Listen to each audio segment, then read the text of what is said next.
금쪽 같은 자산관리지만 오늘은 목요일입니다. 당신의 투자 고민 여기서 함께 하시죠. 아침엔 투자 허잼입니다. 네, 여러분 안녕하세요. 우선입니다. 미국 시장에서 연일 네. 웬일인지 조금은 유화적인 메시지가 좀 들려오고 그렇죠. 있는데 우리 시장 같은 경우는 오늘은 좀 그 힘을 받지 못하고 약하네요. 그러니까 오늘 시작과 조금 다른 느낌으로 지금 약보합권에 있는 것 같은데 저는 그래도 SK하이닉스의 어떤 이 실적, 기대감 우리 시장을 좀 올려주지 않을까라는 생각했는데 역시나 늘 어려운 게 국장입니다. 맞습니다. 네. 실적이 참 어려운 게 잘 나왔다고 무조건 주가가 오르는 게 아니다라는 걸 우리 국내 시장 이제 투자하시는 분들은 이미 다 알고 계시기 때문에 테슬라는 실적이 안 좋았는데도 올라가고 뭐 여러 가지로 네. 기적의 단어 뭐 선반영도 있는데 이런 해석에 따라서 굉장히 좀 달라지잖아요. 맞습니다. 네, 시장을 네. 계속 좀 지켜봐야 될 것 같고요. 이런 와중에 네. 트럼프가 한국에 옵니다. 대통령이 아니라 트럼프 주니어가 그러게요. 정영진 회장이 네. 초청을 해가지고 온다고 하는데 뭐 여기서 우리 국내 기업들이 미국과 어떤 링크를 찾을 수 있을지 그것도 한번 기대를 해보도록 하겠습니다. 오늘 밤부터 실제로 이제 협상도 시작이 됐어요. 2대2 협상. 네, 그렇습니다. 이런 부분도 좀 눈여겨보겠고요. 좀 해주시죠. 네. 오늘 금요일에 말씀드릴 내용을 조금 우리가 하루 땡겼잖아요. 그렇습니다. 이유가 있죠. 이유가 네. 있습니다. 사실 뭐 토어제 관련 이슈도 있었고 부동산 시장이 어느 때보다 지금 약간 관망 혹은 기대감이 있을 것 같아요. 왜냐? 빨라진 조기 대선 때문에 부동산 정책이 어떤 것들이 좀 나올까 많은 분들이 좀 기대하고 기다리고 계시는 부분들이 있어서 네. 저희가 좀 빨리 모셔봤습니다. 우리 정보현 부장님 오늘 만나 뵙도록 하겠습니다. 반갑습니다. 안녕하세요. 네, 안녕하십니까. 정보현입니다. 네, 부장님 오랜만에 또 인사를 드리는 네. 것 같습니다. 바쁘셨죠? 토어제 워낙에 또 이슈가 많이 있었고 네네. 네, 탄핵 사실 인용이 됐습니다. 네, 그렇죠. 한 달 새 많은 일들이 있었던 것 같아요. 그 토어제 확대 재지정 발표도 있었고 탄핵 인용도 있었고 뭐 미국에서 시작된 어떤 관세 그렇죠. 이슈도 좀 컸었고 네. 예, 시장에 이슈는 되게 많았던 것 같고 근데 의사결정은 점점 더 뒤로 밀리는 이제 그런 것들이 좀 많이 있었던 것 같습니다. 그때 토허제 한창 이슈일 때 네. 그때도 지금 시장 분위기가 심상치 않습니다. 예, 예. 말씀드려야 됩니다 하고 나와주셔서 네, 그렇습니다. 상당히 발빠르게 저에게 전해주셨었거든요. 네. 오늘도 뭔가 그 정도로 지금 봐야 됩니다라는 이슈가 있는 거예요. 네, 오늘은 이제 토어제 발표가 그 3월 24일 날부터 시행이 됐기 때문에 딱 이제 만 한 달이 지나는 시점이거든요. 그래서 한 달 동안 시장이 어떻게 움직였는지를 좀 보고 나서 앞으로 이제 한 달 반 정도 남은 뭐 대선도 있는데요. 우리가 또 어떤 전략을 가져가야 될지를 좀 말씀을 좀 드리고 싶어서 네. 예, 준비해서 나왔습니다. 알겠습니다. 오늘 네. 그러면은 부동산 시장의 키워드 어떤 것들을 이야기를 좀 해볼까요? 키워드는 일단 시장 굉장히 혼란스러웠고요. 혼란스러웠기 때문에 참여자들은 관망과 눈치 보기. 눈치 보기. 네, 그래서 네. 혼란, 관망, 눈치 보기 이렇게 세 개의 키워드를 좀 준비해봤습니다. 쉽지 않네요. 네, 키워드 자체가 쉽지 않아. 네. 눈치 보는 네. 게 제일 힘들거든요, 그러니까 사실. 혼란, 관망, 눈치 네. 보기 요 키워드로 이야기를 들어보겠고요. 기대해 주시고요. 그 네. 전에 네. 저희 계속해서 좀 안내해드리고 있는 세미나 좀 안내해드릴까요? 세미나요? 네. 오늘 이게 없어졌네. 네, 세미나 저희가 좀 말씀을 드려보도록 하겠습니다. 네. 여러분들 참 이 혼란스러운 자산 시장 속에서 정말 이번 3% 열심히 보고 있지만 직접 만나서 이야기를 좀 나누고 싶다. 저희가 오프라인 세미나 우리 한동엽 부장님과 네, 이동규 이동규 부장님께서 바이 아메리카 월간 실전 투자 세미나 준비를 하고 있습니다. 원래는 삼성동에서 좀 준비를 하고 있었는데 많은 분들이 신청을 하다 보니까 더 넓은 공간이 필요하겠다 해가지고 저희가 여의도 장소로. 본사에서 네. 파크원타워 2층이죠. 2투 그리고 NH투자증권 본사 3층에서 진행이 된다고 합니다. 직접 만나 뵙고 맞아요. 또 무료로 진행되는 세미나다 보니까 여러분들 지금 링크 통해서 들어오시면 신청하실 수가 있거든요. 선혜 씨 어떻게 뭐 관심이 있으시면 선혜 씨도 쓱 슬쩍 가셔도 됩니다. 여기 들어왔습니다. 이제 그러니까, 들어왔네. 네. 4월 26일 토요일 오전 10시부터니까 좀 미리미리 신청 많이 해주셨으면 좋겠습니다. 네. 자, 지금 링크 올라갔네요. 네, 여기를 신청해 주시고요. 이제 부동산 얘기 본격적으로 본격적으로 시작해 들어가 보도록 보겠습니다. 하겠습니다. 혼란, 관망, 눈치 보기 별로 안 좋아하는 이렇게 모아놓은 것 같아서 네. 일단 부장님 한 달 동안의 토허제 이슈 이후에 한 달이니까 네. 지금 시장이 어떤 건지 좀 정리를 해볼 필요가 있을 것 같은데 네. 정우 씨 뭐가 궁금해요? 개인적으로. 저는요 일단은 한 달간 전월세 매매가 좀 어떻게 진행이 됐는지, 왜냐면 눈치 보기면은 좀 더 기다렸다가 그러니까요. 들어가야 되나, 네. 기다렸다 팔아야 되나 이런 분들이 좀 계실 것 같아가지고요. 아, 네. 그때 이제 토어제 발표가 됐던 3월 19일 그때 발표 기준으로 피크를 좀 찍었었고 서울이 그때 전체적으로 주간 단위로 0.25%가 상승을 했었고요. 토어제에 직접적으로 영향을 받는 이제 강남 3구나 용산구 같은 경우가 한 주에 강남구가 0.83% 상승했었고 뭐 송파도 0.8%, 서초구도 0.7% 이렇게 상승했었다가 이게 이제 한 주 한 주 지나가면서 이제 급감하기 시작합니다. 상승률 네. 자체가. 그래서 이제 최근에는 0.08% 서울이 좀 기록을 하고 있고 그 4개 행정자치구는 0.1% 남짓의 어떤 상승률로, 상승률 자체는 아직 양이긴 하지만 증가 추세는 이제 거의 이제 얼어붙어 있는 상태로 좀 줄어들었고요. 네. 그리고 전세 시장 같은 경우는 서울이 지난 피크가 0.06%. 그러니까 굉장히 좀 정중동하고 있는 모습에서 최근에도 한 0.02%, 0.03% 이렇게 주간 단위로 움직이고 있습니다. 그러니까 최근 한 달 동안 뭐 한 0.1% 전세는 이렇게 상승한 모습이고요. 네. 그러니까 거의 약소하게 좀 움직이고 있는 모습이고, 다만 이제 시장에서는 갭 투자가 원천적으로 차단이 됐기 때문에 이제 전세 물량이 안 나오잖아요. 그래서 앞으로 이제 전세 가격이 올라갈 것 같다. 그러니까 기존의 매물, 전세 매물 출회가 좀 없고, 그럼 새 아파트나 새 집 입주 물량이 좀 받쳐줘야 되는데 최근에 어떤 분양 소식이나 입주 소식 들어보신 거 아마 거의 없으실 거예요. 그러니까요. 그러니까 이제 네. 기존 매물에서 출회가 돼야 되는데 전세를 안고 살 수 있는 이제 민간 쪽의 물량이 좀 없다 보니까 좀 이런 좀 상황으로 지금 가격 변동은 좀 있었습니다. 진짜 한 달이잖아요. 네. 한 달 동안에 그 이슈로 반짝 숫자가 네. 찍혔다가 네. 바로 이렇게 이슈가 좀 사그러들면서 그러니까요. 숫자로 바로바로 반영이 되는 게 진짜 체감이 되셨겠어요? 체감이 바로 됐죠. 그러니까 사실 지금 뭐 0.8%다 0.2%다 이런 게 체감이 좀 안 되실 수도 네. 있겠지만 네. 가격은 좀 숨겨놓을 수 있지만 거래는 숨길 수는 없잖아요. 그래서 거래를 좀 보게 되면 1월 달에는 한 3,000건 서울시가 유지가 되다가 2월 12일 날 토어제를 확대한 다음에 7,000건 정도로 그 한 2배 이상 야. 증가를 하게 됩니다.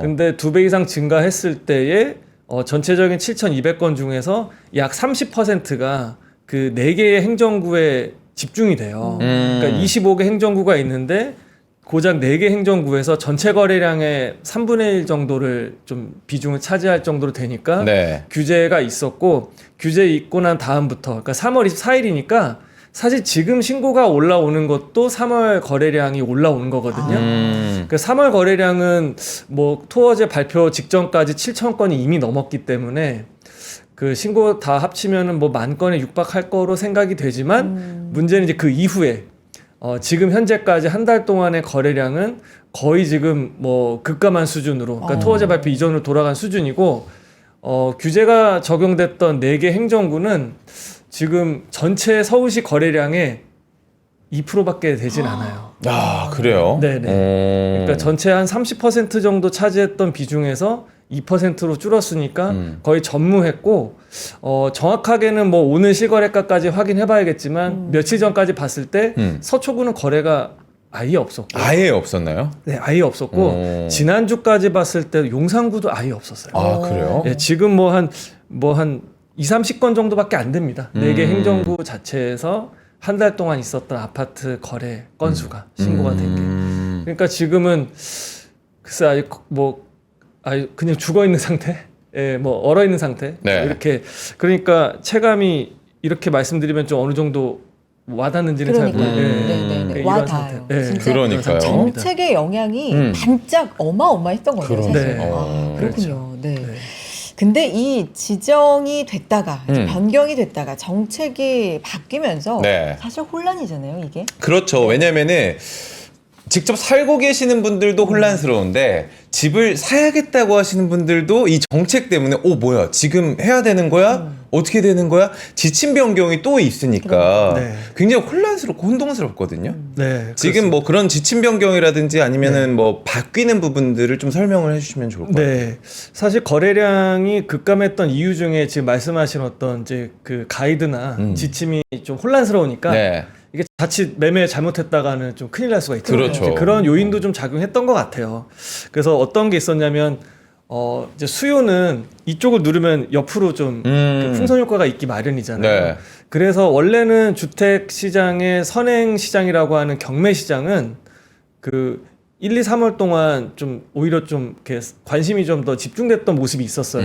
그러니까 경매 낙찰가율도 한 5.7% 상승을 좀 했었는데 보통은 경매 시장이 먼저 움직이면은 일반적인 거래 원인이라 할 수 있는 매매 시장이 후행한다라고 하는데 네. 이제 반대로 매매 시장이 토어제 영향으로 얼어붙어 있는 사이에 경매 시장은 또 반짝 이렇게 올라갔던 모습도 있었고요. 지역 풍선 효과가 아니라 경매 쪽으로. 그렇죠. 규제를 받지 않. 그렇군요. 네, 지역에 대한 풍선 효과만 있는 게 아니고 네. 규제를 받지 않는 유형으로. 그러니까 요번엔 아파트에 집중이 되다 보니까 뭐 연립이나 오피스텔 빌라 쪽으로도 네네 맞아요. 그렇게 간 것도 있었고 경매는 왜냐하면 2년 실거주가 전제되지 않기 때문에 낙찰을 받기 위해서 대출도 네. 마찬가지고요.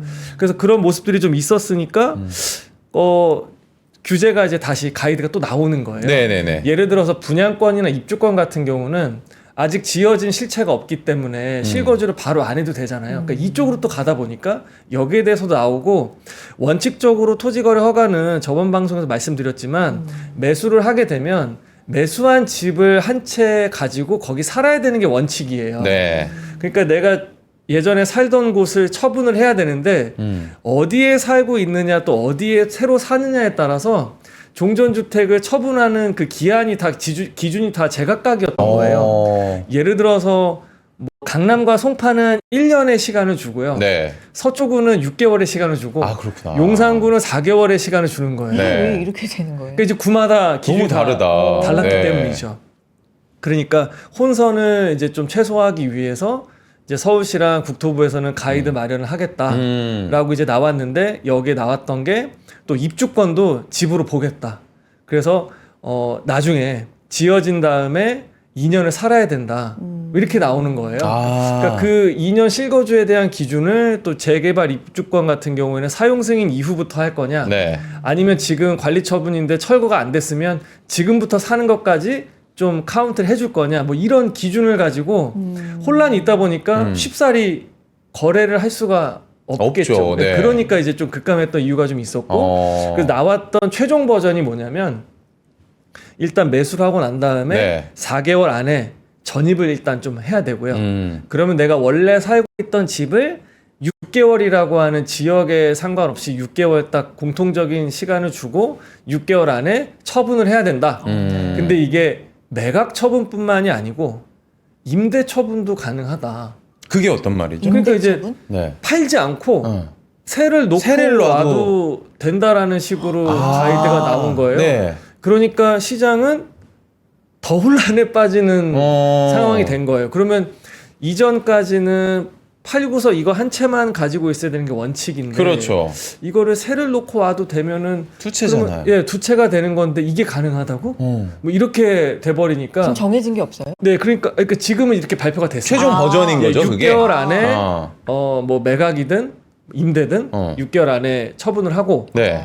기존 주택 처분하고 그리고 계약을 했으면 4개월 안에 일단은 그 집에다가 전입을 하고. 근데 임대를 처분으로 볼 수 있어요? 그러니까 뭐 매각 처분이 아니라 뭐 임대 처분이라고 임대 하는데, 처분으로? 그러니까 이제 뭐 기본적인 원칙은 어쨌든 입주권까지도 포함을 시켰기 때문에 네. 1주택으로 가는 게 맞고, 예전부터 이제 일시적 2주택이라 그래서 갈아타는 타이밍이 딱 한 번에 안 맞을 때는 그렇죠. 네. 먼저 들어온 다음에 나중에 파는 그 기간도 뭐 3년, 1년 이렇게 규제 비규제에 따라서 좀 줬었잖아요. 그러니까 이게 아니면 다주택으로 분류가 될 수 있다라는 그 1년이라는 시간이 있기 때문에 일단 6개월로 좀 땡겨놓은 것 같고 여러 가지 계산을 좀 한 것 같아요. 근데 그리고 실제 요새처럼 근데 불만이 좀 있을 것 같은 게 나 이거 토어제 때문에 집 팔았는데 세를 놔줘도 된다고?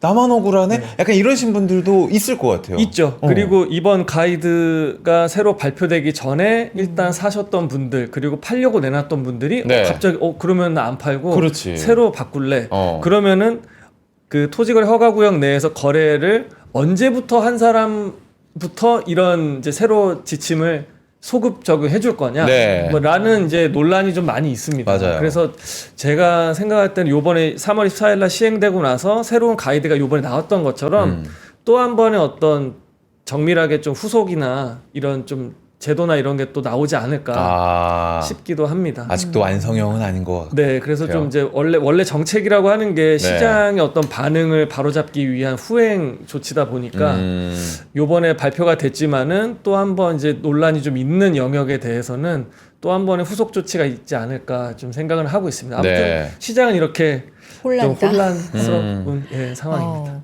진짜 이렇게 일련의 상황만 쭉 브리핑을 들어봐도 네. 진짜 어려워요. 어렵다. 지금도 혼란스럽다. 헷갈려요, 저는. 네, 그런 생각이 들긴 해요. 근데 이제 부장이 이게 토어제 재지정에도 네. 4월 주택가격 전망 지수가 또 5개월 만에 최고치를 달성했다. 이건 또 네. 어떻게 해석을 해봐야 될까요? 그러니까 그 토지거래 허가구역이라는 그 제도를 우리가 이게 어떤 제도야라는 그 딱 명목적인 뜻만이 아니고 이게 실제 자산 시장의 참여자들한테 어떻게 영향을 미치는지까지 한번 봐야 되는데 네. 사실 우리가 많은 학습 효과를 하긴 했었어요. 그 2월 달에 해제됐을 때도 봤고 5년 전에 지정이 됐을 때 그 이후를 봤는데 잠삼대청 또는 그 외에 지구단위 계획으로 묶여 있는 다른 뭐 토지거래 허가 구역들이 네. 뭐 압구정동 재건축단지나 목동, 여의도, 뭐 성수 전략정비구 있잖아요. 네. 그럼 과연 그 토지거래 허가 구역이 지정된 이후에 말씀드린 그 지역들의 가격이 하락을 했느냐라고 복기를 해보면 사실 그렇게 가격 하락으로 직결되지는 않았거든요. 이어지지 않았군요. 네. 네. 그렇기 때문에 토지거래 허가구역이 갖는 자산시장의 의미는 가격 하락의 의미가 아니고 일단 말 그대로 거래를 좀 이렇게 통제하는 역할이라고 봐야지 네. 이게 토어제가 발표됐기 때문에 가격이 떨어질 거야. 이렇게 해석하면 안 될 것 같아요. 그러니까 지금 수요는 아까 경매시장 말씀드렸던 것처럼 요이땅 하면 언제든 쏠 준비는 하고 있는 것 같아요. 근데 지금은 이렇게 뭐 아직 가이드나 이런 것도 좀 혼란스럽고 하니까 네. 제대로 방아쇠를 못 당기는 거지 이게 언제든 이제 시장으로 진입하려고 하는 수요가 좀 있다. 그리고 공급 물량은 굉장히 없다. 그렇기 때문에 이게 9월 30날 풀린다고 하니까 그때로 들어가야 되냐? 아니면은 대선 이후에 어쨌든 신정부 출범에 대한 뭐 그 기대감에 네. 어디든 매수를 좀 해야 되지 않을까? 뭐 이런 심리가 그 매매 상승 지표로 아직까지 좀 작동을 하고 있고 그리고 이제 가격 조절 기능이나 통제 기능은 그렇게 이제 크지 않다라고 보여져요. 그래서 토어제로 일단 거래를 좀 하기 어렵게끔 시장의 상승률을 잡아 놓은 다음에 근본적으로 시장이 좀 안정화를 찾아갈 만한 일단 마취를 해 놓은 거죠. 네. 마취. 이게 수술을 한 거는 아니거든요. 그러니까 제대로 된 정책이 좀 나와 줘야겠죠. 지금 일단 이렇게 움직이지 않는 네. 멈춰라라고 해놨으니까 이제 그런 거고. 그 조금 더 부연을 드리면 이게 왜 가격이 떨어지기가 쉽지가 또 않으냐라고 하면 전세를 안고 살 수 있는 외지의 투자 수요의 진입을 원천적으로 차단하는 것도 있지만 수요가 감소하는 것만큼 공급도 감소를 해요. 왜 그러냐면 그 분양은 어쨌든 판매를 계속 해야 되니까 안 팔리면은 할인이라도 하지만 매매는 내가 살고 있는 집이기 때문에 매기가 안 좋고 하면 거둬들이거든요. 그렇죠. 매기가 있거나 상승할 때 또 내놔야겠다. 네. 그래서 제가 매물 증감을 한번 살펴봤어요. 네네. 네.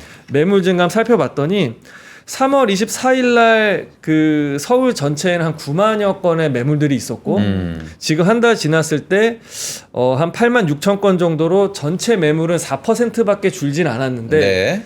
토어제 규제를 받는 4개 행정구의 매물은 서초구가 가장 많이 빠졌고요. 평균적으로 마이너스 한 20% 정도. 그러니까 5분의 1 정도는 매물이 없어진 거예요. 물량을 걷어들인 거죠. 네. 급하게 팔 이유가 없고 급매도 없고. 그때 3월 19일 날 발표하고 나서 일주일 있다가 네. 24일부터 이제 시행이 된다라고 하니까 그 주 주말이 굉장히 막 복잡할 거다. 그랬죠. 이 얘기 했었잖아요. 네. 그러니까 그때 급매로 내놓을 분들은 내놓고 아니다 생각하신 분들은 그냥 걷어들이고. 다시 걷어들이는 거죠. 네. 어차피 떨어지진 않으니까. 그리고 내가 살고 있으니까.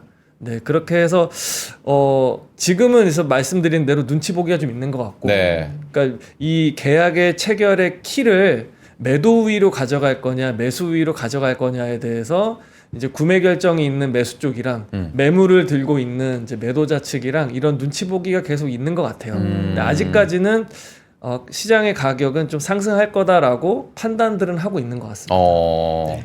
지금은 마취 상태다. 야, 이거는 아직 확실히 좀 수술을, 이해가 됐어요. 네, 하는 네. 건 아니다. 어. 딱 상황을 비유적으로 설명해 주시니까 네. 이해가 좀 됐는데 어쨌든 지금까지 들어보면 좀 혼란스럽고 그렇죠. 눈치 보기가 뭐 네. 매수 쪽이든 매도 쪽이든 팽팽하게 좀 이어지고 있는 상황까지는 예. 이해가 됩니다. 네. 그런데 서울 외에 주목해야 될 지역이 또 있다고 하는데 어디 쪽으로 가볼까요? 과천이라고 하는데 여기가 과천이요? 지금 불장이라는 얘기도 나오는데 상황이 지금 어떤 거예요? 예, 과천이 네. 굉장히 좀 뜨겁습니다. 그래요? 네. 근데 우리가 좀 착시해서 좀 보여지는 것들도 있는 네. 거예요. 그러니까 강남을 누르니까 옆으로 이제 풍선 효과가 있을 건데 풍선 효과가 있을 서초랑 송파까지 눌러버리니까 네. 시장에서 그럼 강동이랑 뭐 동작 흑석이랑 마포나 성동으로 가는 거 아니야?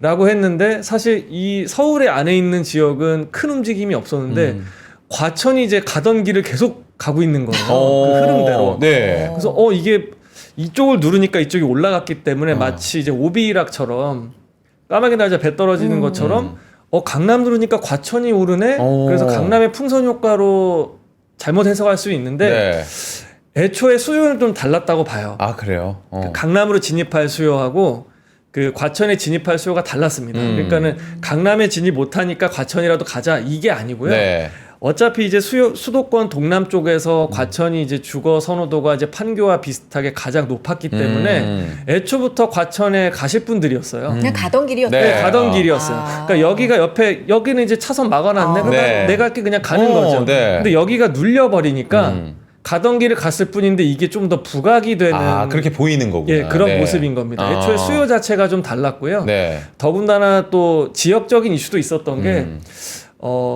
마치 이제 반포를 보는 것 같아요. 어떤 모습의 반포냐면 네. 입지가 반포 같은 게 아니고 반포는 신축 아파트 비중도 높고 재건축이 한참 진행 중인 비중도 높고 뭐 좀 이렇게 구축 비중도 이렇게 있잖아요. 그런 것처럼 과천이 택지지구로 개발이 되고 나서 여기는 이제 세 단계로 쪼개서 10년 전에 재건축이 이미 완료가 된 이제 기축 아파트, 재건축이 한참 진행 중인 아파트, 재건축 이제 막 마치고 완전 신축인 아파트들이 있으면서 서로 신축이 끌었다가 재건축이 끌어주고 이렇게 네. 엎치락 뒤치락 하면서 끌어가주는 분위기. 그리고 아파트 중심으로만 그 다른 빌라나 연립 형태의 뭐 다양한 주거 형태가 있는 게 아니고 아파트 중심으로 돼 있다라는 점에서 좀 흡사한 그러니까 이제 가격 상승 흐름을 가장 받기 좋은 다양한 이제 연령의 아파트 그리고 아파트로만 집중돼 있는 점에서 좀 과천은 좀 가던 길을 좀 갔죠. 그래서 경기 수도권 쪽에서는 판교보다는 이제 과천에 그러니까 판교는 이제 재건축 이슈나 신축이 많이 없거든요. 네.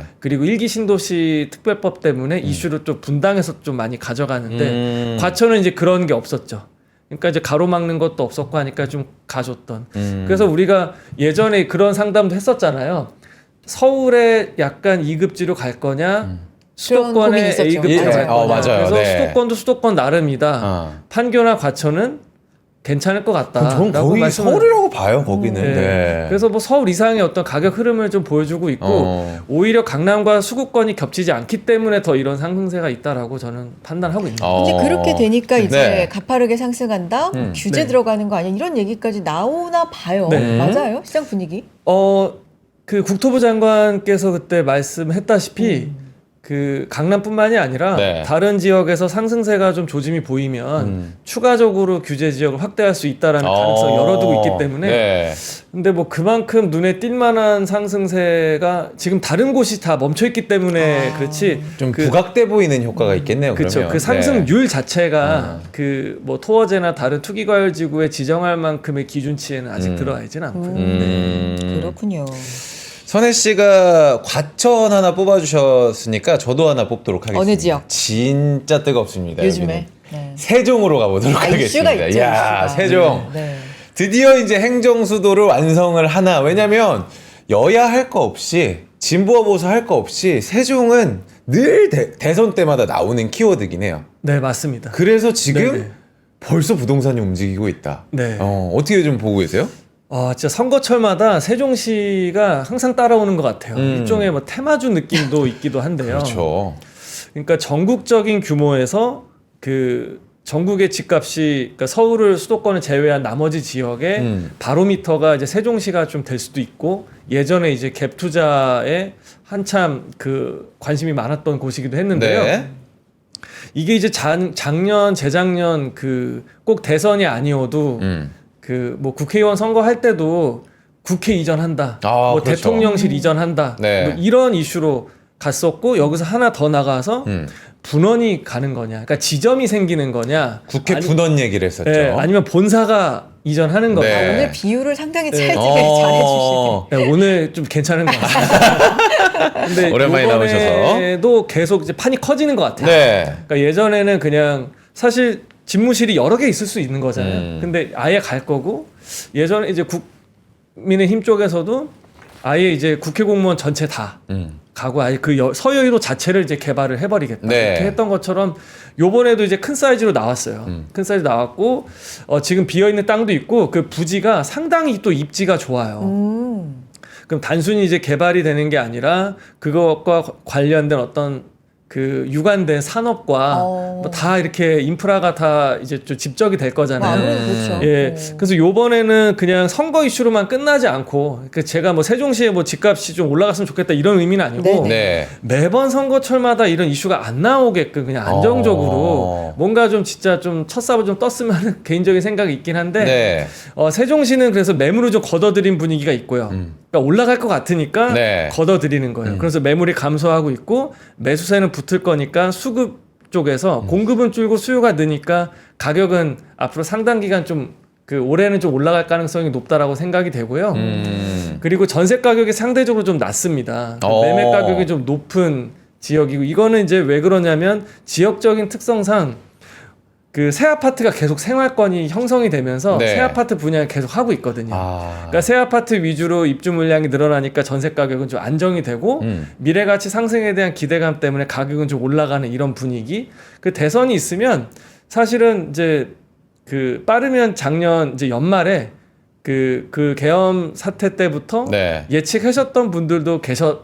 아. 그러니까 발빠른 분들은 이미. 이미 이제 그 좀 봄에 움직였었던 것 같고 네. 그래서 이런 추세는 뭐 당분간 이어지긴 하겠지만 좀 과도한 오버슈팅은 좀 지양하셔야겠죠. 그러니까 저는 지금 현재 그쪽에 나성동이랑 세롬동이 서울로 치면 이제 강남 3구 같은 네네. 곳인데 네네네. 그쪽이 이제 그 지금 3, 4월에 실거래가하고 앞으로 신고가 찍힐 거래 금액하고 한 15에서 20% 이상 갑자기 급등했다라고 하면은 일단은 선거 끝나고 다시 보자 이게 좀 나을 것 같아요. 그러니까 그 이상은 좀 그 소위 이제 우리가 불나방이라는 표현도 쓰잖아요. 네. 그러니까 맹목적으로 어떻게 좀 쫓아갈 수도 있다. 그래서 어떤 판이 실제로 깔릴지 그리고 이전에 대한 구체적인 시간 계획이 좀 나온 다음에 진입을 해도 그 정도의 변동성은 세종시는 항상 가져가는 것 같아요. 세종에 이제 사는 분들도 그렇고 네. 부동산 갖고 계신 분들도 그렇고 뭐 선거철 되면 이런 이슈들 나오는 게 조금 익숙하실 것 같기도 하고요. 그럴 수도 있을 것 같아요. 네. 네. 부동산 이제 관련돼서. 또야 이러면서 이제 그럴 수도 아. 있고. 근데 그 한 가지 좀 네. 팁을 좀 이어서 드리자면 네. 그 말씀드렸던 세종시의 세롬동과 나성동의 이제 집값하고 그 원래 부동산 가격은 거래 사례를 비교로 평가를 많이 하기 때문에 그 감정 평가할 때도 이 얘기를 많이 하고요. 그러면 뭐 예를 들어서 뭐 마용성의 집값이 얼마나 비싸라고 하면 강남 서초랑 비교하듯이 그 세종시 이 가격이 과연 타당한 수준인가 아니면 조금 더 올라갈 여력이 많은가 이거를 인접해 있는 대전에서 찾아요. 그래서 예, 대전 서구나 뭐 유성구에 그 뭐 둔산지구의 뭐 크로바 아파트라든지 목련 아파트 뭐 이런 아파트 하고 예전에 세종시가 분위기가 좋았을 때 전국에서 상승률 탑을 찍었을 때는 비슷했어요. 비슷하다가 지금은 대전하고의 갭이 많이 벌어져 있는 상태거든요. 그러니까 갭을 얼만큼 메우는지를 좀 트래킹을 하면서 이 정도면은 그래도 대전과 비교했을 때 아직은 상승 여력이 많이 있네. 뭐 이런 식으로 좀 판단하셔도 좀 좋을 것 같습니다. 그렇군요. 하나 또 네. 기준 팁을 그러니까요. 주셨고 세종 네. 이야기를 했으니까 하나만 더 좀 네. 여쭤보면 일단은 뭐 윤석열 정부가 조기에 끝이 났습니다. 근데 전 정부의 부동산 정책 저는 가장 이제 컸던 게 공급을 늘리겠다 아니었습니까? 네, 근데 그렇죠. 3년 만에 끝났단 말이에요. 네. 이 정책이 스탑인 건지 아니면은 뭐 유지가 되는 건지 지금 네. 시장에서는 어떻게 판단을 하고 계신가요?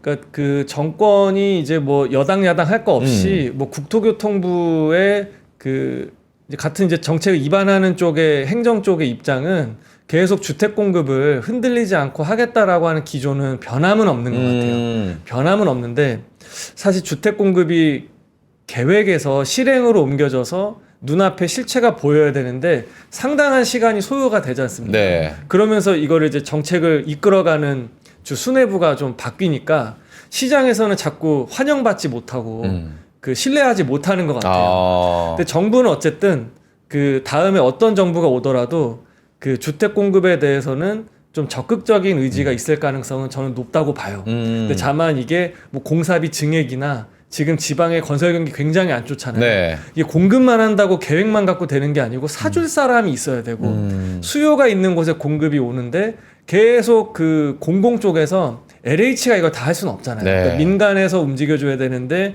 사업성과 시장성이 안 맞고 뭐 금리가 안 맞고 하면 안 할 수도 있는 거라서 그래서 어려움들이 많이 있는 것 같아요. 그래서 정책 기조는 공급 쪽으로는 유지가 될 가능성이 높으나 네. 이게 지금 양극화가 벌어지고 있고 지금 당면한 과제들이 많은 상황에서 그렇게 공급이 실제로 이루어질지는 아직도 퀘스천 마크가 좀 높은 상황이라고 좀 보여집니다. 제 대선이 진짜 코앞으로 다가왔어요. 6.3이니까요. 네. 바쁘게 이제 판이 돌아가고 있는 상황이기도 하고 네. 어쨌든 정책 관련된 부분들을 우리가 많이 볼 수밖에 없잖아요. 그렇죠. 대선, 정책, 부동산 요걸 이제 키워드를 좀 합쳐보면 어떤 네. 부분 좀 주목해 볼 만할까요? 정책에 대해서는 네. 진짜 요번에 저도 좀 많이 궁금한 부분이 사실 그 이제 윤석열 대통령 전 대통령이 이제 지난 대선 때 이재명 그 후보와 공약이 있었기 때문에 사실 지난 공약을 가지고 요번에도 비슷한 흐름으로 가지 않을까 이렇게 예상을 좀 하려고 했는데 네.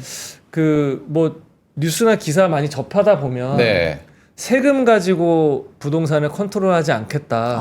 뭐 이런 걸 좀 표명을 직접 또 후보 중도층 표심을 좀 공략을 하는 느낌이더라고요. 예. 보니까. 그리고 네. 뭐 상속이나 증여 뭐 이런 이제 부자 뭐 증세 감세 관련해서도 좀 유연하게 나오려다 보니까 어떤 식 이게 그 공약만 놓고 보면 이게 어느 정당의 공약인지 좀 분간이 안 갈 정도로 네.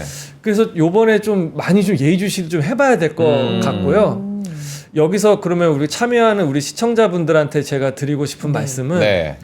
이거를 그래서 카드를 읽고 나서 내 패를 오픈해야겠다 라고 하면은 좀 늦을 수는 있어요. 아, 그래요? 네, 늦을 수는 있어요. 그러니까 1월 달부터 그 뭐 전략 후강이라고 뭐 이런 사회 정치적인 이슈가 좀 안정세를 찾아가면 그 다음에 좀 시장에서는 좀 상승세가 이어질 것이다라고 얘기하지만 시장은 항상 한 템포 먼저 가고 변수가 항상 생기거든요.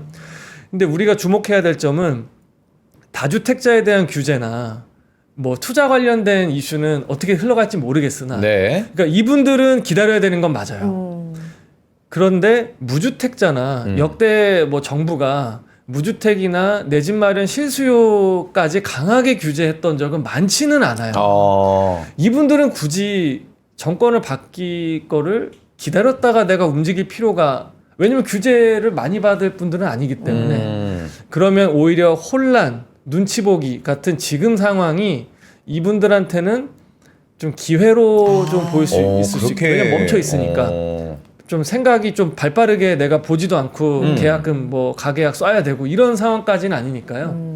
그러니까 그분들한테는 좀 지금 뭐 한 달, 두 달이 물론 이제 뭐 규제 지역 안에서는 뭐 내 종전주택을 처분 어떻게 해야 돼 이런 게 좀 엮여 있을 수 있기 때문에 좀 망설일 수는 있겠지만은 네. 꼭 그렇게 고가 지역이 아니고 일반적인 지역이다. 그 내가 현재 무주택이다라고 하면 지금 한번 살펴보시는 것도 괜찮을 것 같아요. 실수요자분들 그렇죠. 같은 경우는 네. 네, 왜 그러냐면 네. 또 7월부터 예고됐던 스트레스 DSR 3단계가 또 3단계가. 1.5% 가상금리가 또 정해져요. 네. 그리고 5월 달부터는 그 전세 보증 확대도 100%에서 이제 90%로 한도 축소한다고 요번에 토어제 발표하면서 했잖아요. 그건 이미 정해져 네, 이미 네. 정해진 네. 거예요. 물론 시장의 금리는 뭐 인하 컨센을 네. 가져가지만 대출 여건이 또 까다롭기 중요하죠. 때문에 네. 뭐 이런 영향 때문에 이렇게 좀 틈새로 보셔도 좋을 것 같다. 네.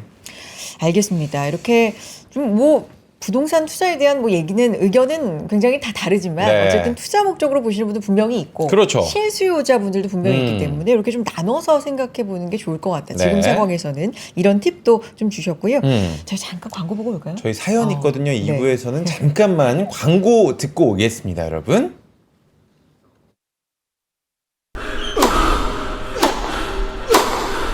멋있다. 부러운가? 14만 1211번의 스윙과 68개월 27일의 투자로 만들어진 자세다. 나의 테니스도 나의 자산도 투자로 키운다. 나는 투자한다. 나는 성장한다. NH투자증권. 네, 아침엔 투자 함께하고 계시고요. 오늘 정보현 부장님과 함께 부동산 네. 이야기하고 있습니다. 이렇게 이슈가 있을 때마다 중요한 시기마다 나와서 부동산 짚어주고 계시는데 네. 이슈들 좀 모아보고 고민 상담 함께 도와드릴 수 있는 시간 그렇습니다. 마련해봤죠? 오늘 저희가 네. 사연 2개 지금 준비를 해놨습니다. 첫 번째 사례부터 함께 여러분과 고민 상담을 나눠보도록 하겠습니다. 소개해 주세요. 30대 신혼부부입니다. 어머 저예요, 여러분들. 사연 보낸 거예요? 아니에요. 저는 아닙니다. 자, 의정부 GTX-C 노선 기대감에 의정부에서 지내다 보니 생각보다 너무 먼 이야기인 것 같아 인서울 고민 중입니다. 집값이 계속 오른다고 하니까 서울 중에서도 조금 저렴하더라도 빨리 안착을 하고 싶습니다. 노원구 상계동 재건축 단지이긴 하지만 학원가도 있고요. 예상하는 자산에 맞는 것 같아서 재건축으로 들어갈까 고민을 하고 있습니다. 10억 원 안팎의 무주택자 인서울하면서 노원구 상계동 재건축 단지 지금 들어가도 될까요? 라고 지금 보내주셨습니다. 굉장히 구체적인. 지금 맞아요. 들어가도 좋다. 방금 전에도 이 얘기를 잠깐 해주신 것 같아가지고 네. 노원 상계 사실 신혼부부들이 많이 택하는 곳이기도 하고 그렇죠. 학원가가 잘 돼 있잖아요. 여기가. 그렇죠. 네. 네. 어떻게 보세요? 두 가지 크게 말씀을 좀 드려야 될 것 같은데 일단 시기와 타이밍 관련해서는 저는 언젠가 서울로 계속 그 전입을 할 계획을 어차피 갖고 계시다고 하면 굳이 그 계획을 늦출 필요는 없을 것 같아요. 특히나 무주택자이시니까. 그래서 뭐 매매를 통해서 오실 것 같으면 뭐 지금이라도 오셔도 저는 나쁘지 않을 거로 판단을 하고 있지만 네. 이게 재건축이란 말이죠. 그러니까 재건축은 사실 규제의 영향을 많이 받습니다. 네. 많이 받기 때문에 재건축 사업 진행 속도가 빨리 탄력을 받을 거냐 아니면 또 지지부진 늘어질 거냐는 뭐 시장의 사업성 이슈도 있지만 정책을 어떻게 끌고 가느냐가 그 키가 될 수 있기 때문에 네. 지금 이제 국민의힘 쪽에서는 아직 그 후보가 정해진 건 아니지만 당론으로 재초안을 폐지하는 쪽으로 또 이거는 통일을 했다고 해요. 그러니까 그 상계동 재건축은 그 재건축이기 때문에 재건축 정책을 좀 보고 나서 결정을 하셔도 좀 될 것 같아요. 왜냐하면 그 여기 대부분 80년대 그 후반에 많이 입주를 한 곳이기 때문에 네. 나이가 그래도 꽤 좀 있잖아요. 그래서 30 몇 년 뭐 이렇게. 네 지하 주차장도 그렇죠. 없고 막 그래서 그러겠네. 네. 좀 불편할 수가 있기 때문에 막연한 기대감 가지고 서울로 들어왔는데 실제 주거 만족도가 그렇지 않을 수도 있기 네. 때문에 그건 좀 고민하셔야 될 것 같고 네. 그러면은 상계동 재건축을 고집하지 않으면 뭐 중랑구라든지 그 택지지구 많이 개발됐거든요.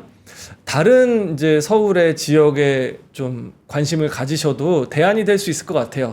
꼭 재건축을 고집하지 않는다라고 하면은 그리고 또 한 가지 팁은 청약 제도가 또 어떻게 바뀔지 몰라요. 근데 지금 현재 상황으로서는 그 무주택자가 좀 당첨되기 좀 좋게끔 아무래도 좀 추첨제 가점제 비중을 많이 나눠놨기 때문에 일단은 뭐 서울로 전입을 하신 다음에 네. 하신 다음에 청약을 이제 서울 안에 지역으로 노리셔도 되죠. 지금은 이제 경기도기 때문에 아마 1순위로 그 서울에 있는 분양 물량에 청약을 하시기 좀 어려우실 거예요. 그래서 뭐 그렇게 하셔도 되고 그 나는 그래도 뭐 몬테크라고 생각 안 합니다라고 하면은 상계동 굉장히 좋죠. 왜냐면 상계동이 중계동, 상계동, 하계동 그 택지지가 엄청 크기 때문에 네. 여기를 이렇게 그대로 볼 수는 없을 거예요. 어떻게든 움직여야 될 것이고 뭐 기간 인프라는 다 잘 갖춰져 있고 뭐 학군도 좋고 하니까 네. 나중에 이제 뭐 자녀분이 이제 뭐 학령이고 접어드셨을 때 그 뭐 은행 사거리 있잖아요. 뭐 뱅크 사거리 뭐 거기도 되게 좀 좋으니까 네 이런 여러 가지 지금 말씀드린 상황에서 기준을 어디다 둘지를 한번 판단해 보시고 결정하시면 좀 좋을 것 같습니다. 근데 사연 이 초반에 네. 의정부 GTX-C 노선 기대감에 의정부에서 지내다 보니 뭐 이런 말씀해 주셨거든요. 네. 그러니까 우리가 이제 정책 얘기도 좀 했는데 GTX 때문에 집값이 네. 한동안 굉장히 좀 움직였을 그렇죠. 때가 네. 있었는데 이것들은 어떻게 되는 건지 참 궁금하고요. 그러니까 GTX가 굉장히 파워풀한 교통수단이고 집값의 양의 방향으로 인식되는 또 좋은 재료가 또 교통이잖아요. 그렇죠. 거기에 이제 끝판왕이라고 생각을 해서 시간을 엄청 단축시켜주기 때문에 그 호재로 강력하게 작용을 했었는데 네. 이게 생각보다 좀 착공이 늦어지잖아요. 오래 걸리. 네, 착공이 오래 걸리고 물론 착공이 되면 우리가 동탄에서 뭐 삼성 가는 곳 이런 거 보면 되게 영향은 좋게 있는 건 맞지만 네. 신호선이 자꾸 늦어지고 뭐 있고 이래서 이것만 계속 기다리는 거는 아닌 것 같아요. 아 그래요. 네, 그러니까 GTX 자체 효과가 없다 이렇게 말씀드리진 않고 이게 내가 실제 이용을 언제 할 수 있느냐 그 시점까지 지금 상계 재건축도 마찬가지고요. 네. 미래의 기대감만 가지고 지금 현재의 어떤 다 이것도 지출이지 않습니까? 그렇죠. 비용이고 그렇죠. 좀 어려운 것 같아요. 왜 그러냐면 그 2기 신도시 중에 이제 위례 신도시가 그 위례 신사선이 아직도 지금 지어지지 않고 있잖아요. 그래서 되게 좋은 건 맞고 그리고 뭐 저기 A 노선의 대곡역 같은 경우가 그냥 3호선만 있다가 GTX 연결되면 30분 안에 도달할 수 있는 역이 뭐 한 150개 이상으로 늘어난다 그래요. 그러니까 막강한 건 맞는데 그것만 보기에는 그리고 GTX 노선이 의정부에만 생기는 건 아니잖아요. 그러니까 다른 역도 똑같이 조건은 마찬가지인 것 같아요. 의정부만 더 상승하거나 좋아질 건 아니기 네. 때문에 네, 그래서 그것만 계속 기다리는 거는 좀 어려울 수 있겠다. 네, 그렇게 판단. 이미 생겼거나 네. 착공을 해서 이제 진행 중이거나 네. 그런 곳들은 지금 부동산 상황이 어때요? 지금 현재는 A 노선만 지금 이용을 할 수가 있고 네. A 노선이 저기 경기 파주 운정부터 그렇죠. 그 저기 이제 동탄까지 저쪽까지 이렇게 그러니까 5시 50분 방향 이렇게 말씀드리면은 좀 네. 이렇게 눈에 들어올 것 같은데 가장 핵심이라고 할 수 있는 그 코어 지역은 서울역과 삼성역인데 네. 거기는 아직은 개통이 안 됐어요. 그러니까 남쪽은 동탄부터 삼성 그리고 북쪽은 파주부터 서울역. 네. 근데 동탄은 좀 반응을 좀 했다가 다시 좀 어려운 상황이 됐고요. 네. 파주는 움직임이 크게 있지 않은 상황인데 아직은 이제 노른자가 연결이 안 됐기 때문에 이게 연말에 서울과 삼성이 개통이 된다고 해요. 네. 그럼 그때 이후에 집값의 변화를 보고서 나머지 B노선과 신호선의 영향도 이렇게 될 것이다. 뭐 판단할 수는 있을 것 같아요. 실제 이용하시는 분들은 굉장히 또 편리하다라고 생각을 하시는 분들이 많이 계시더라고요. 이 노원구 상계도 아까 재건축 이슈를 좀 짚어주셨는데 지금 이분들도 딱 예산에 맞추다 보니까 재건축 아파트를 선택하겠습니다라고 지금 사연을 보내주셨는데 재건축의 방향은 사실 뭐 예단할 수가 없겠지만 네. 어떻게 보고 계세요? 재건축은 크게 이제 전국적인 이제 그 재건축의 방향을 정하는 이제 국토부의 기조가 있을 거고요. 네. 그리고 그 전체적인 그 룰을 가지고 해당 지역의 자치구나 자치단체에서 각자만의 조례를 가지고 움직임이 있을 텐데요. 일단 서울시 지금 현재는 국토부든 서울시든 굉장히 호전적으로 빨리빨리 하려고는 하고 있지만 네. 뭐 패스트트랙법이라든지 여러 개의 국회의 이제 의결을 통해서 법을 바꿔야 되는 사항들이 계속 수년째 계류를 해서 통과되지 않았기 때문에 의지는 있지만 이게 아직 실행이 되지 않은 것들이 좀 있어서 네. 재건축은 그 대선 이후에 움직임이 되게 중요할 것 같아요. 일단 서울시만 보면 주요 지역의 재건축은 계속 좀 하려고 좀 하는 그런 움직임은 있습니다. 근데 막상 그렇게 크게 그 진도가 나가는 곳은 없는데요. 그래서 좀 재건축은 회의적인 분들도 많이 있으신 것 같고 아무튼 하반기 때의 어떤 정책 방향이 굉장히 재건축은 중요할 것 같습니다. 그렇군요.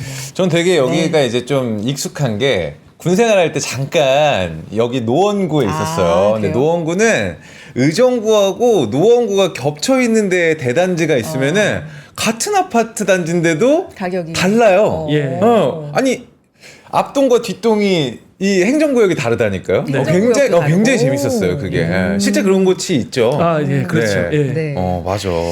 그래요. 또 익숙해. 네, 익숙했던 익숙합니다. 재무 씨한테. 이제 군생활 하면 여러분 벌써 10몇 년 전이라 헷갈리긴 합니다. 다음 사연도 좀 볼까요? 다음 사연은 우리 꾀꼬리 같은 우리 제가. 선혜 씨가 읽어주시면 될 것 같습니다. 그래요. 현재 아파트 2채 가지고 있는 50대고 한 달 있으면 대선이 시작이 되는데 어떤 당이 승리를 해도 상관이 없지만 부동산을 가진 사람으로서 민주당이 집권하게 되면 세금을 강화하지 않을까라는 우려감도 있습니다. 아하. 세금 강화 예상을 위해 그러니까 이걸 미리 좀 예상해보고 네. 다주택자는 집을 팔아야 할까요? 한 달밖에 남지 않아 좀 조마조마한 상황이다. 이렇게 이런 보내주셨는데. 고민을 또 하고 계신 분들이 근데 계시네요. 이게 되게 뭐 현실적인 고민일 수 있어요. 네. 왜냐하면 어떤 당이 뭐 집권을 하든 간에 부동산 정책 따라서 집값이 움직일 거고 네. 그럼 내 포지션에 따라서 이제 좀 계획을 세워봐야 되니까 미리 생각하시고 싶은 분이 많을 수 있거든요. 지금 그렇죠. 이 사례의 경우에는 어떤 조언을 좀 해주실 수 있을까요? 많이 현실적인 고민이 될 것 그쵸. 같아요. 진짜. 네. 왜 그러냐면 그 방향에 따라서 엄청 그 괴로워했던 그 기간들도 있었기 때문에 네. 시작되기 전에 이미 늦으니까 그 전에 빨리 지금이라도 정리해야지 이렇게 생각하실 수 있을 것 같아요. 충분히. 그런데 저는 이분의 상황이라면 네. 조금은 좀 느긋하게 마음을 먹어도 될 것 같습니다. 그래요? 조급하지 않아도 된다. 네네. 네. 예, 왜 그러냐면 일단 다주택자가 가장 고민스러운 지점은 팔았을 때 발생되는 양도세 중과 부분이거든요. 세금. 네, 세금. 근데 양도세 중과는 지금 계속 유예가 되어 있는 상태이고, 네. 앞으로 어떻게 뭐 될지는 확언할 수는 없지만, 이게 중과가 예전처럼 과해지기는 좀 확률적으로 높지가 않고요. 그리고 신정부 뭐 이렇게 새로 정부가 출범한 이후에 그 전체적인 어떤 주택 공급이나 그 세제 체계에 대한 가이드라인이 나오려면 적어도 연말이나 그 시행이 되는 시점은 연초 정도 되지 않을까 싶어요. 그러면 앞으로도 한 하반기 시간이 좀 남아 있기 때문에 좀 살펴보면 오히려 이게 또 나한테 유리한 상황으로 또 펼쳐질 수도 있거든요. 네. 그러니까 그렇기 때문에 급할 이유는 없다. 왜냐면 양도세가 계속 지금 당장이라도 괴롭힐 것 같으면 발빠르게 지금이라도 선택을 좀 해야겠지만 가장 중요한 이 세금 중에 양도세는 당분간 날 괴롭히질 않을 거기 때문에 그렇기 때문에 좀 한숨 이렇게 고르면서 내년 초까지는 좀 판단하시면 될 것으로 생각이 되고 괴롭힐 수 있는 이슈가 크게 보면 살 때 들어가는 취득세, 네. 가지고 있을 때 들어가는 재산세, 보유세, 종부세, 그리고 처분할 때 발생되는 양도세 이렇게 세 가지인데 이분은 이미 다주택자이기 때문에 취득세가 괴롭히진 않을 거고요. 종부세랑 그 양도세인데 양도세는 당분간 괴롭힐 가능성이 크진 않습니다. 네. 그리고 종부세인데 종부세도 1년에 한 번 이렇게 바꾸는 거기 때문에 이것도 급하진 않아서 일단은 좀 보유하면서 상황을 한번 보자. 네, 이분이야말로 좀 눈치 보기가 좀 더 필요한 이제 그런 상황으로 좀 생각이 되고요. 네. 세금 얘기 나왔으니까 그 조금 더 우리가 살펴봐야 될 부분들은 그 똘똘한 한 주택 하나를 괴롭히는 분위기는 앞으로는 없을 것 같아요. 그러니까 이제 고가 주택에 대한 과세를 어떻게 할 거냐. 네. 근데 이것도 지금처럼 많이 할 것 같진 않고 역시나 이제 뭐 여러 채 갖고 있는 사람들 대상으로 임대 사업자를 활성화 시켜줄 거냐 안 시켜줄 거냐에 따라서 이건 좀 달라질 거라고 봐요. 지금은 아파트는 임대 사업자를 할 수가 없습니다. 그러니까 빌라나 연립만 가능한 거고 사실상 아파트는 한 채밖에 못 가져갈 수밖에 없는데 네. 이거를 두 채 이상 허용을 해주면 여기서부터는 이제 세금을 좀 매길 수 있다라고 봐요. 그러니까 이거를 다음 정부에서 어떻게 풀어 나갈지가 좀 관심사항이라고 볼 수가 있겠죠. 사연에도 있지만 이게 부동산을 가진 사람으로서 민주당 얘기를 꺼내셨으니까 이 부동산에 관심 많으신 분들이 민주당 그러니까 진보 정권이 이 정부를 잡게 되면 부동산 가격은 좀 올랐었다 그런 기억들이 좀 있으시더라고요. 네, 그렇죠. 어떻게 예측을 좀 해보자면 이번에도 그런 사이클이 나올 수 있을까? 그래서 관망세를 지금 관망을 하시는 분들이 네네. 계신 것 같아서요. 네, 그 규제가 있으면 그 규제가 발표된 그 당분간은 억누를 수는 있겠지만 네. 결국에 결국에 수급이 불균형을 맞게 되거든요. 어. 그러니까 예를 들면은 뭐 우유값이 비싸 그럼 우유값 낮춰라고 하니까 우유 공급자들이 이거 해봤자 마진이 안 남으니까 더 이상 소를 안 키워요. 그러니까는 몇 년 지나고 나니까 소가 없어지니까 우유가 없어지니까 우유를 구하려면 우유값이 엄청 비싼 거예요. 네네네네. 그러니까 그런 것처럼 주택 공급도 마찬가지거든요.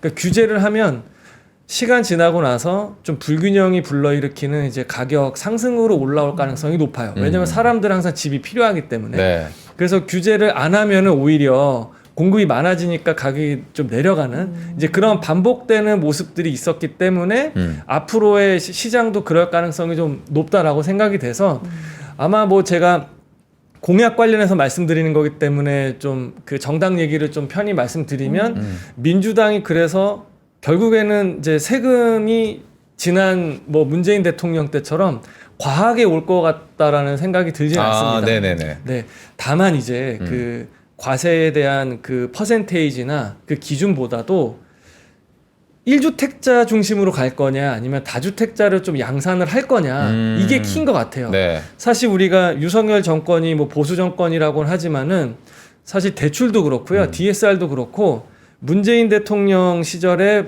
그 공급 기조를 많이 그대로 물려받은 게 많아요. 네네네네. 그러니까 그건 뭐냐면 다주택자를 여전히 풀어주지는 않았었습니다. 아파트 그러니까 공급자가 없어요. 그 임대 공급도 안 하게 되고 그 이제 뭐 전세 공급이 늘어나질 않았기 때문에 네. 똘똘한 한 채로 가니까 똘똘한 지역만 올라가는 양극화만 벌어졌었는데 계속 이렇게만 가면은 그 세금이 뭐 과하든 안 하든 가는 곳만 또 계속 갈 가능성이 높아요. 그러니까 서울과 지방 양극화 더 커질 거고 저는 그래서 뭐 과세 이런 것도 중요하겠지만 1주택자와 다주택자를 어떻게 시장에서 플레이하게 둘 것이냐. 네. 근데 그 키는 다주택자한테 임대사업자 등록해서 투명하게 세금 신고해라. 소득 발생한 곳에서 세금 내라라고 해주고 이제 민간 공급을 할 수 있게 해주면은 이게 이제 지방하고의 어떤 그 균형도 맞을 수 있을 거라고 저는 좀 생각을 하고 있습니다. 그러니까 다주택자를 과세 조금 더 큰 과세 네. 대상이나 네. 아니면 규제 대상으로 볼 것인가 아니면 주택 공급자로 볼 것인가에 그렇죠. 따라서 네. 굉장히 좀 달라지겠습니다. 네, 딱 그겁니다. 그러니까 이게 집값이 막 상승하는 대세 상승장 같은 경우에서는 그 이제 집값이 급등하는 어떤 투기 그런 주축으로 이렇게 집값 상승의 원인 이렇게 네. 규정이 될 수가 있고요. 이게 좀 경기가 안 좋을 때는 그 민간의 주택 공급 주체로 이렇게 보일 수가 있는 그렇죠. 거죠. 그러니까 굉장히 동전의 앞면 뒷면 같고 물이 이제 반 남아있을 때 반 남았느냐 반밖에 없느냐 이렇게 볼 수 있는 해석의 예, 여지인 것 같은데 저는 다주택자를 규제 일변도로만 하니까 지금의 어떤 가격 편차 커졌잖아요. 예, 그래서 집을 많이 사십시오 또는 다주택자를 돈을 많이 벌어야 됩니다. 이런 기조가 결코 아니고요. 네. 시장의 어떤 균형을 위해서라면 너무 이렇게 좀 편향적인 프레임은 시장에는 옳지는 않은 것 같아요. 지금 뭐 경기 얘기도 해주셨는데 네. 사실 우리 경기가 누가 봐도 지금 결코 좋다고 할 수 있는 그렇죠. 상황이 아니잖아요. 네. 뭐 어젠가요? IMF 우리 성장률 1% 올해 제시했더라고요. 원래 2%였는데 반토막을 냈습니다. 1% 제시하고 오늘 아침에 1분기 성장률 발표됐는데 역성장했어요. 네. 이렇게 안 좋은 상황에서 부동산, 요 경기와의 상관관계도 한번 짚어주시면 네. 좀 좋을 것 같아요.